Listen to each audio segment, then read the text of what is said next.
Well, greetings everyone. Hope you've had a wonderful morning so far, or whenever you're listening to this. And anyway, so it's a beautiful day here in Colorado, and you got a thunderstorm possibly coming in, but we need the rain every chance we get, no matter what, with the dry weather we have here. Well, I'm really excited about a series I'm going to start today, and it's going to be about generals in Israel from the Old Testament. One of my, favorite things to talk about, I guess, because it kind of goes home to me. We're going to talk about three generals from the book of Judges that I think had a profound but kind of an interesting impact upon Israel's future. And I'm going to explain a little bit more about what Judges really means and what that entails, that book. That's kind of a mystical book, a great war stories book, if you will.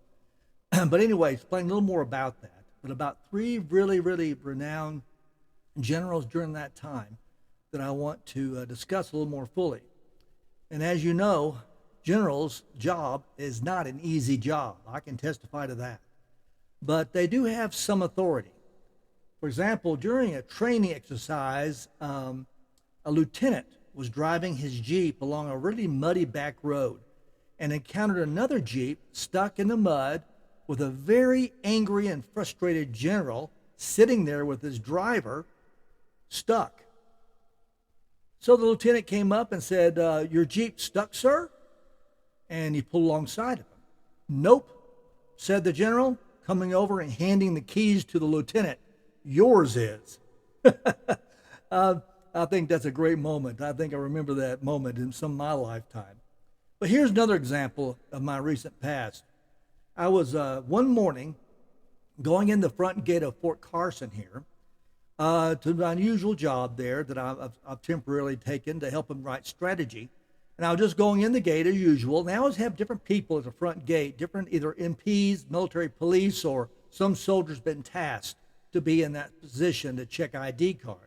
And they scan the ID card with a kind of I guess like you do at the grocery store, and they scan it and your name pops up and who you are and your background a little bit and your picture. Well, in this case, there's a very young, fresh out of, basic training soldier who was checking IDs there. And he was all excited, and bright and bushy-tailed, if you will. And so he took my ID card and he scanned the bar on it. And my name popped up in my picture and information about me. And he just kind of got the ID card and he just kind of looked at it. He didn't say a word. I thought, well, something's wrong. Well, anyway, he said, "Can I ask you a question?" He didn't even say, "Sir." He said, "Can I ask you a question?" And I said, "Sure." He says, "What does BG stand for?" And at first I thought he was kidding, but he looked very sincere. So I very quietly answered, "Brigadier General." "Huh," he said, and looked at it and goes, "Well, that's cool." And I looked at him and I didn't laugh out loud, but I smiled and said, "Yeah, it is pretty cool." He goes, "Okay, have a nice day." And I said, "You too."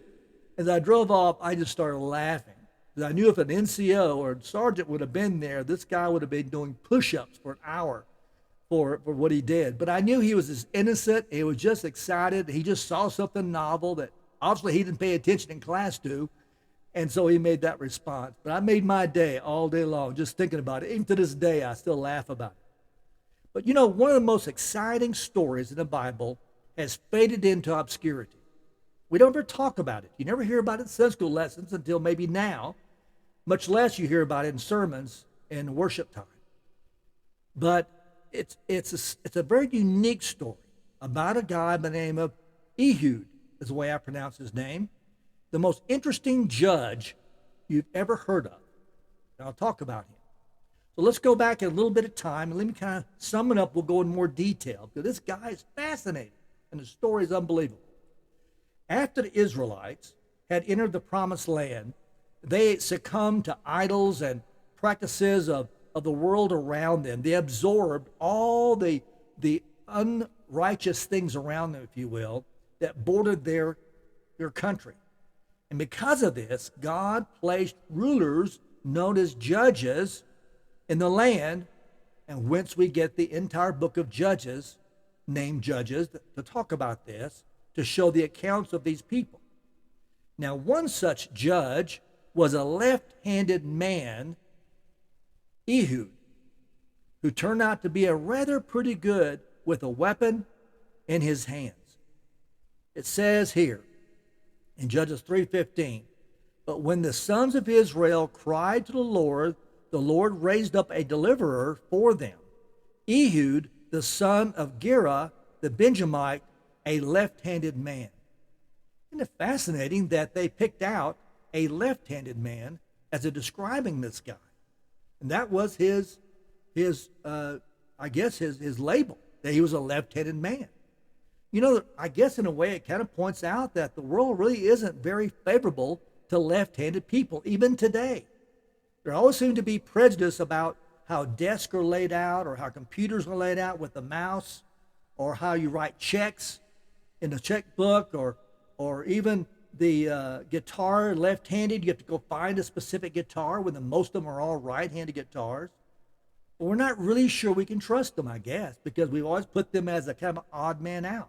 In fact, I've noted that in some of the stories that come out on TV about bank robbers in the old times, there always seems to be named a crook in the midst of that gang called Lefty. There's always a crook, never a policeman called Lefty. It's always a crook. It would have to have a hard time with this one, but I want to single out one of my sons here, my younger one, who is left-handed. And I watched him, and as he tried to wrestle with different things, using his left hand to write with when things were not aligned, but mostly for right-handed people. I'm sure that he can be a very empathetic person with this in a right-handed dominated world. Well, I came across some amusing but insightful, really, one-liners about left-handed people. And I ran them by my son, and he thought they were pretty good. Number one is never argue with the left-handed people because they're never right. I like that. Number two, what do you call a guy who puts his right hand into the mouth of a great white shark? You call him Lefty after that. When two left-handers have an argument, who is right? And number four, if left half of the brain controls the right half of the body, then only left-handed people are in their right minds. W.C. Fields said that, an old classic comedian. Now here's a little more serious one. Everybody is born right-handed, but only the gifted overcome it. Now Matthew liked that one. And lastly, lefties do it right. And that's what Ehud did. He did it right as a left-handed. Now, our nudge of these wrong-handed people, individuals, into the camp of the odd and untrustworthy goes all the way back to the Old Testament, when it talks about how God is swearing to, quote, bless his people by his own right hand. And with it, he destroys their enemies. Quote, at his right hand are pleasures evermore. And it where chosen one sits, where does he sit? On the right hand of God. So right-handed is somewhat of a dominant thing, and left-handed are kind of treated as a secondary people here. Right hand good, left hand bad. Now, if some of you are left-handed, stick with me now. I'm not minimizing you. We're coming full circle here. Then along comes the story of Ehud to shake up our biblical and cultural prejudices. Israel's in trouble again. That's that reoccurring story in the book of Judges, over and over again. They stray away. God sends a deliverer to haul them back, and they stray again, and God sends another deliverer, and it's over and over again, a cycle. One deliverer after another trying to save Israel when they get themselves into a pinch. Into the scene strolls our hero Ehud, the left-handed one. Now, many folks think that he had not been a willful choice to be left-handed, but that possibly physically that he didn't have a full use of his right hand. I mean, it could have been a deformed hand, or it could have been something, an accident that left him only with his left arm. He may not have been a natural lefty. Because of whatever may be, he is restricted to his left hand. We don't know if it's a natural or whether it was by accident.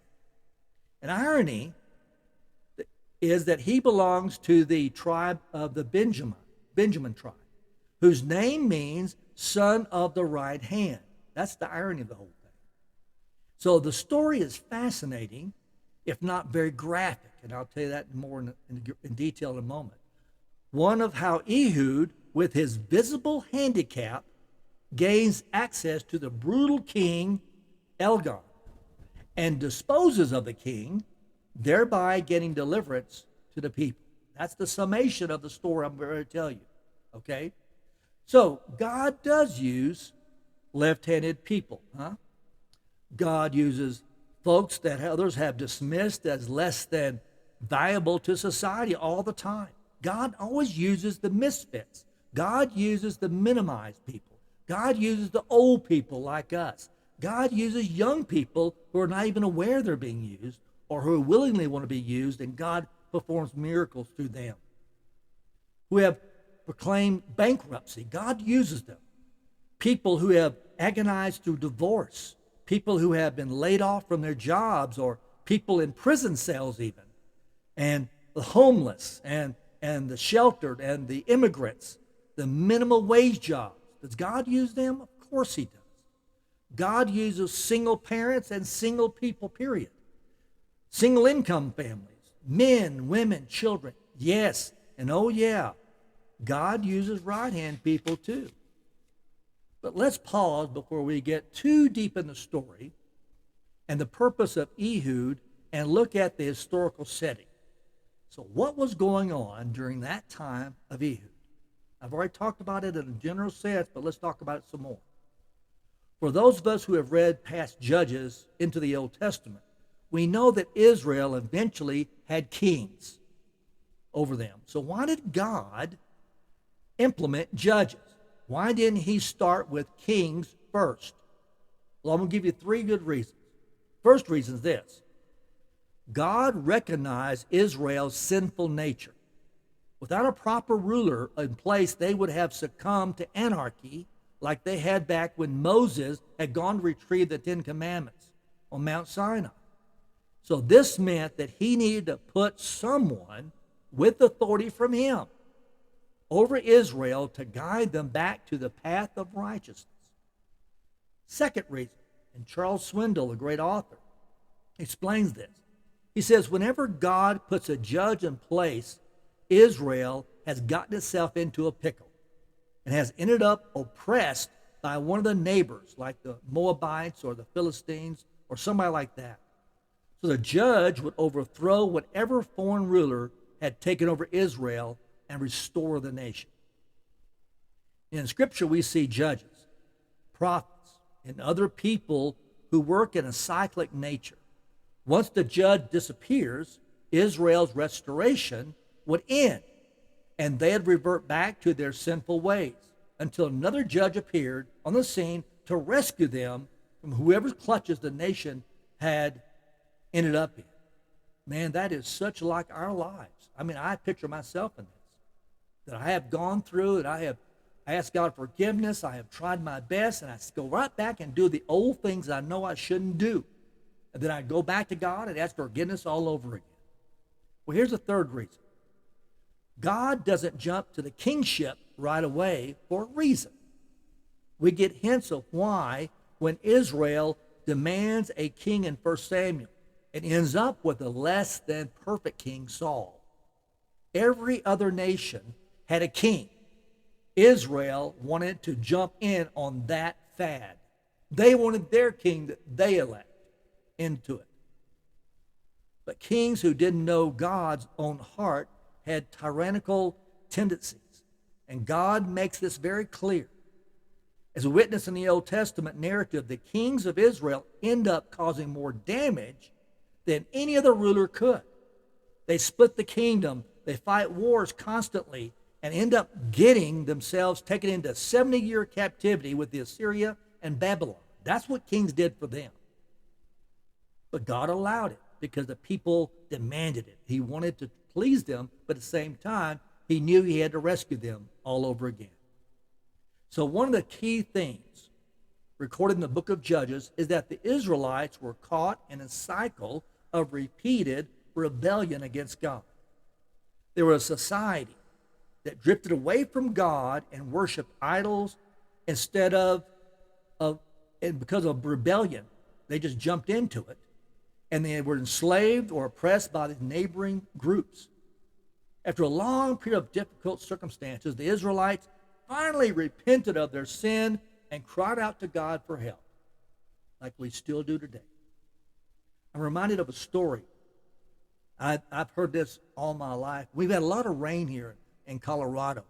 And so as I was writing this out, I thought about the rain that was coming down incessantly here all the time, and about floodwaters that I hear about on the East Coast even today as I'm writing this.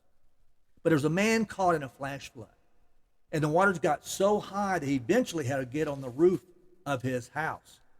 He prayed and he said, "Oh God, please help me and save me." Well, he sat there and waited for an answer. Then a short time later, a guy in a rowboat came along and he asked if he could help him. The man said, "No, I have faith that God's going to help me, and I'm waiting for God to answer my prayer." So the guy rowed back off. Well, again he prayed for deliverance because the water got even higher. And he said, "God, please help me." Well, a short time later, a bigger boat came along and offered to help him. He said, no, again. He said, "I've got faith that God is going to rescue me. He will deliver me in his own way. I will not depend on man." Well, he prayed again, and shortly after that, a helicopter came along and hovered above him, and he said, "Can we bring you off that roof?" He said, "No, I can't trust man. I've got to have faith in God that he will help me." Well, the waters rose and rose, and pretty soon he drowned. And next scene is he's in heaven. He stands before God, and he said, "God, I've got to have an answer to this question. I prayed 3 times actually, that you would deliver me, and I didn't get any answer, and I still died." And God said, "Well, I sent you 2 boats and a helicopter to save you. What more do you want?" I love that story. It's an old one. I'm sure you've heard it. That's great. So God heard the cry of his people and sent a leader or a judge to rescue them and break their depression and oppression. And after regaining their freedom, the Israelites eventually drifted back into rebellion again, and God and the whole cycle started all over again. But nevertheless, God recognized the need for Israel to have a ruler to guide them back to the right way of living. Enter the judges, or as I named them, the generals that came in. Well, let's talk about Ehud, as the man. He's a fascinating young man. Time period was around 1400 to 1350 BC. It's a bit of a space of time there. Now, Ehud's story is found in the book of Judges, which is the second of the history books in the Old Testament. So Judges details the history of Israelites from the conquest of the Promised Land, 1400 BC, to the crowning of Saul as Israel's first king in 1050 BC. So it covers about 350 years, this book called Judges. And because Israel had no king for those 350 years, the book of Judges tells the story of 12 national leaders who led the Israelites during that time span. 12. Now, these leaders are referred to in the text as judges. Now, sometimes the judges were military commanders, and sometimes they were political governors, and sometimes they were both. Now, Ehud was the second of the 12 judges who led the Israelites during the time of need. The first was named Othniel. The most famous judge, though, today is probably Samson, and his story is used to conclude the book of Judges at the very end. Now, Ehud only gets 18 verses, but boy, does he make them count in his story. Scripture doesn't give us much detail about him, other than he hails from a tribe of Benjamin, as I said, and God appoints him as the second judge of Israel. After Israel does evil and ends up taken over by Eglon, the fat king of Moab. And the fat king is an important description of him. So the Bible also mentions that Ehud is left-handed. And this plays an important part in the role and history of how Ehud saved Israel. So although the Bible doesn't tell us whether most people use the right hand, we don't find any mention of someone referring left-handed in the Bible to this moment. The biblical archaeological scientists suggest that some kind of recessive trait or left-handed people came from the tribe of Benjamin, maybe. But this, of course, would make sense then why Ehud had the trait. So if he did not have a deformed arm, a right hand, he had to use his left. But if he was left-handed, naturally, it became from this trait given to Benjamin, the tribe of Benjamin. But we can hazard a guess based on what happens in the narrative that not too many people in the ancient world used their left hands dominantly. All right, let's tell a story. We've talked about it, so let's get to it. During Ehud's time, the Israelites were ruled by their bitter enemies, the Moabites. The Moabites were led by the king, Elgon, who is described in the text as an extremely fat man. Elgon and the Moabites oppressed the Israelites for 18 years. And by the time they finally repented of their sin and cried out for God for help, it's been 18 years. In response, God raised up Ehud to deliver his people from their oppression. So Ehud ultimately accomplished this deliverance by deceiving and assassinating Elgon, the Moabite king. Okay, this is how it happened. Ehud began by fashioning a small double-edged sword that he attached to his right leg under his clothes. Now, this was important because the vast majority of soldiers in the ancient world kept their weapons on their left side because they were right-handed and would draw it forward. However, which allowed them to keep blade on him a secret because people were looking for it on his left side. After guards likely checked his left side, where right-handed people would grab a sword for weapons, he strides confidently into the palace with a weapon hidden underneath his clothes. Next, Ehud and a small group of companions came to Elgon with a tribute, money and other goods that Israelites were forced to pay as part of their oppression. So Ehud later returned to the king alone and asked to speak to him in private, claiming he wanted to deliver a message from God. Well, Eglon, very curious and unafraid, believed Ehud to be unarmed. So when Eglon's servants and other attendants left the room, Ehud quickly drew his improvised sword with his left hand from his right side and stabbed the king right in the stomach. Now you know why you're not hearing this in a sermon too often. Ehud then locked the doors from the inside and escaped through the porch. There was a portal there. So when Eglon's servants checked on him and found the doors locked, they assumed he was using a bathroom and didn't intervene. This is in the Bible, believe it or not. Eventually, though, they realized something was wrong, forced entry into the room, and discovered that the king was dead. Meanwhile, Ehud made his way back to the Israelite territory and used the news of Eglon's assassination to raise an army. Under his leadership, the Israelites were able to defeat the kingless Moabites. They killed 10,000 Moabites, warriors, in the process and secured freedom and peace for 80 years before the cycle started all over again. Isn't that a great story? But it seemed like a very strange story to glean a life lesson from that. I mean, don't lock yourself in a bathroom with an assassin, is that it? But we can actually learn a great deal from this left-handed judge. Here's some I want to give you, just a couple. First of all, God can use abilities and traits others might see as inferior or out of the norm.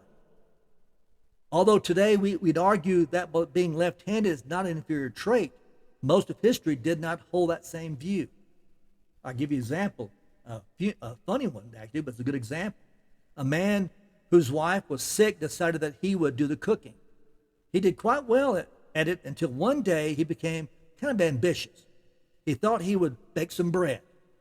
As often happens the first time around, he misread the recipe and he put 2 pounds of yeast into the dough. Now, some of you who've made bread already know what's getting ready to come out. After faithfully following all the other instructions, he put the dough near the heat and waited. Sometime later, his wife called down from upstairs bedroom, "Have you put the dough in the oven yet, dear?" Frantically, he replied, "Put it in the oven? I can't even keep it in the kitchen." I love that. So that's the New Testament. The leaven of the Word of God can't be contained and kept just in the kitchen. He takes left-handed people with the yeast of passion and love and expands it into the world. Nevertheless, because Ehud preferred his left hand, the guards who checked on him didn't think to look for a weapon on the side where he hid it. Because of this, he successfully carried out the plot to assassinate the king. Second thing we could draw a lesson from, we learn that sin has consequences. Every time Israel fell prey to foreign worship practices, they ended up oppressed by a foreign power. In the case of Ehud's story, they wound up under the ruler of the Moabites. But still, God heard their cries and sent salvation in the form of a left-handed judge. Here's another one. God heard the cries, and it teaches us to be available and ready when God needs us. Ehud probably didn't know how important his mission was just to kill the king, but he was ready to do what he could. God blessed him with courage and wisdom to do what he was needed at the right time. And there's a funny story about members of a Boy Scout troop who were out on first aid training practice, and two young scouts were sent into the woods to play the role of victim. Well, lay out there, they said, and wait for us to come and give you first aid, was the instruction. Well, the troop found the little boy, but took so long to minister to him with first aid, the second little boy became discouraged. So when the troop finally got to the place where he was supposed to be, they found this note, and it said, "I have bled to death and gone home." So as Christians, we can be so impatient with when we think when we can be needed. We think, well, I could use that, and I'm not hearing God using me in that situation, wherever it may be. Diverted from wherever we need to be, we think that that's been imposition to us possibly, and we got good excuses to delay our responses. But we have to be ready when God calls us, because we are the left-handed people. We are the people that are misfits, maybe, that God really needs in a sense. So finally, here's the last one. We can actually learn a lesson from Eglon too, the Moabite king. Be careful about pride and confidence. Eglon dropped his guard and let Ehud into his inner room, upstairs to hear a secret message from a stranger he had never encountered before. This led to his downfall and rather gory death. A great leader has humility and exercises discernment. This we can learn as a warning from the large king of Moab. You know, people are often shocked by the level of deceit and violence Ehud displayed in carrying out his plan. But in reality, Ehud was commissioned by God to lead a military operation. His motives and his actions were similar to a modern-day soldier killing an enemy combatant during the time of war. So ultimately, what we learn from Ehud's story is that God hears the cries of his people and is able to rescue them in times of need. Through Ehud, God took active steps to free the Israelites from oppression and abuse at the hands of the Moabites.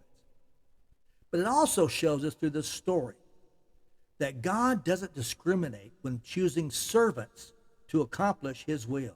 Now, Ehud was left-handed, a trait, as we know, could be a disability in ancient world.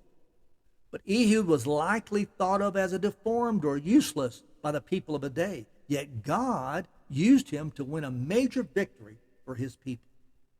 Throughout the Bible, we read about God using all kinds of people to accomplish his will and achieve victory in very different areas. Even so, many people have the impression that all of the good guys and gals in the Bible are ancient versions of Billy Graham or maybe Davis Chappelle. I like this quote from A.W. Tozer. It says this: A real Christian is an odd number anyway. They feel love for one whom they have never seen, talks familiarly every day to someone they cannot see, expects to go to heaven on the virtue of another, empties themselves in order to be full, admit to wrong so they can be declared right, goes down in order to get up, is strongest when they're weakest, richest when they are poorest, and happier when they feel the worst. They die so they can live, forsakes in order to have, gives away so they can keep, sees the invisible, hears the inaudible, and knows that which passes understanding and knowledge. Isn't that great? We're odd already. But the lesson that jumps out to me as we come to a conclusion of all this is that God, as well as the Bible, rarely does what we expect. Any relationship with God, any attempt to study his word should confound our expectations. It should awe us all the time. It's the hated Samaritan that saves the wounded man, not the priest. It's the youngest son of the family that becomes the great David, the king, not the eldest.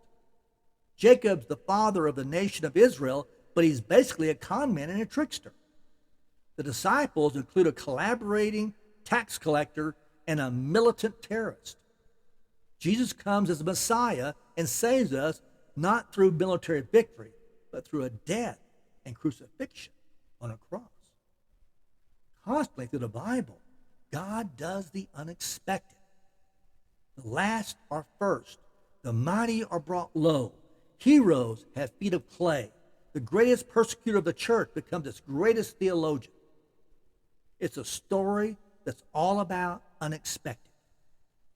Was to look at bits of the Bible that surprises us or that we don't commend or think about very much. But then I realized that the whole book is like that.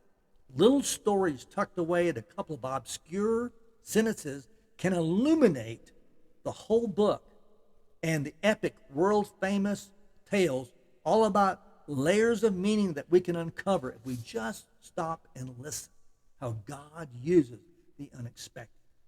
And that's what God is like. Consistent of character, yes, but unpredictable in how that character is expressed and how his purposes are achieved. The God who saves the people through devastating Egypt also saves the people through a virgin birth and a brutal execution. And ultimately, death is turned into life. Have you ever felt like everyone in the Bible was a benign saint? You need to read the story of Ehud, a left-handed liar who assassinated an obese king in order to free God's people from a long period of slavery and oppression. Yeah, it's tough to be a general, especially when you don't think that you're a general or can be a general. But God decides that if we listen and respond and listen to this final story, what I'm talking about as I read this one last thing to show you that we all can be generals. A group of high school religion class students were asked to write a scenario for what might have transpired in heaven when Jesus returned from the resurrection. One student created this great following scene from heaven when Jesus arrives after the resurrection. And it's a beautiful story. Listen to this. This is what he wrote. Jesus walking down the golden street, arm in arm with the angel Gabriel. Gabriel speaks first. Master, you died for the whole world down there. Did you not? Yes, Jesus answered. Well, you must have suffered much. Well, yes, I did. And do they all know about it? Oh, no. Only a few in Palestine know about it so far. Huh. Well, Master, what is your plan? What have you done without telling all the world's people that you died for them? What is your plan? Well, I asked Peter and James and John and Andrew and some more of them down there to tell others. And the others tell others and others and yet others and still others until the last man and woman in the furthest corner of the world have heard the story of how I gave my life for them because I love them so much. Huh. Yes, but suppose Peter fails, says Gabriel. Or suppose John simply forgets. Or what if they're successors after them, maybe in the 21st century, fail or forget. What then? Surely you have made other plans. In his quiet, wondrous voice, Jesus replies, Gabriel, I have not made any of the plans. I'm counting on them. May God bless you as we become generals.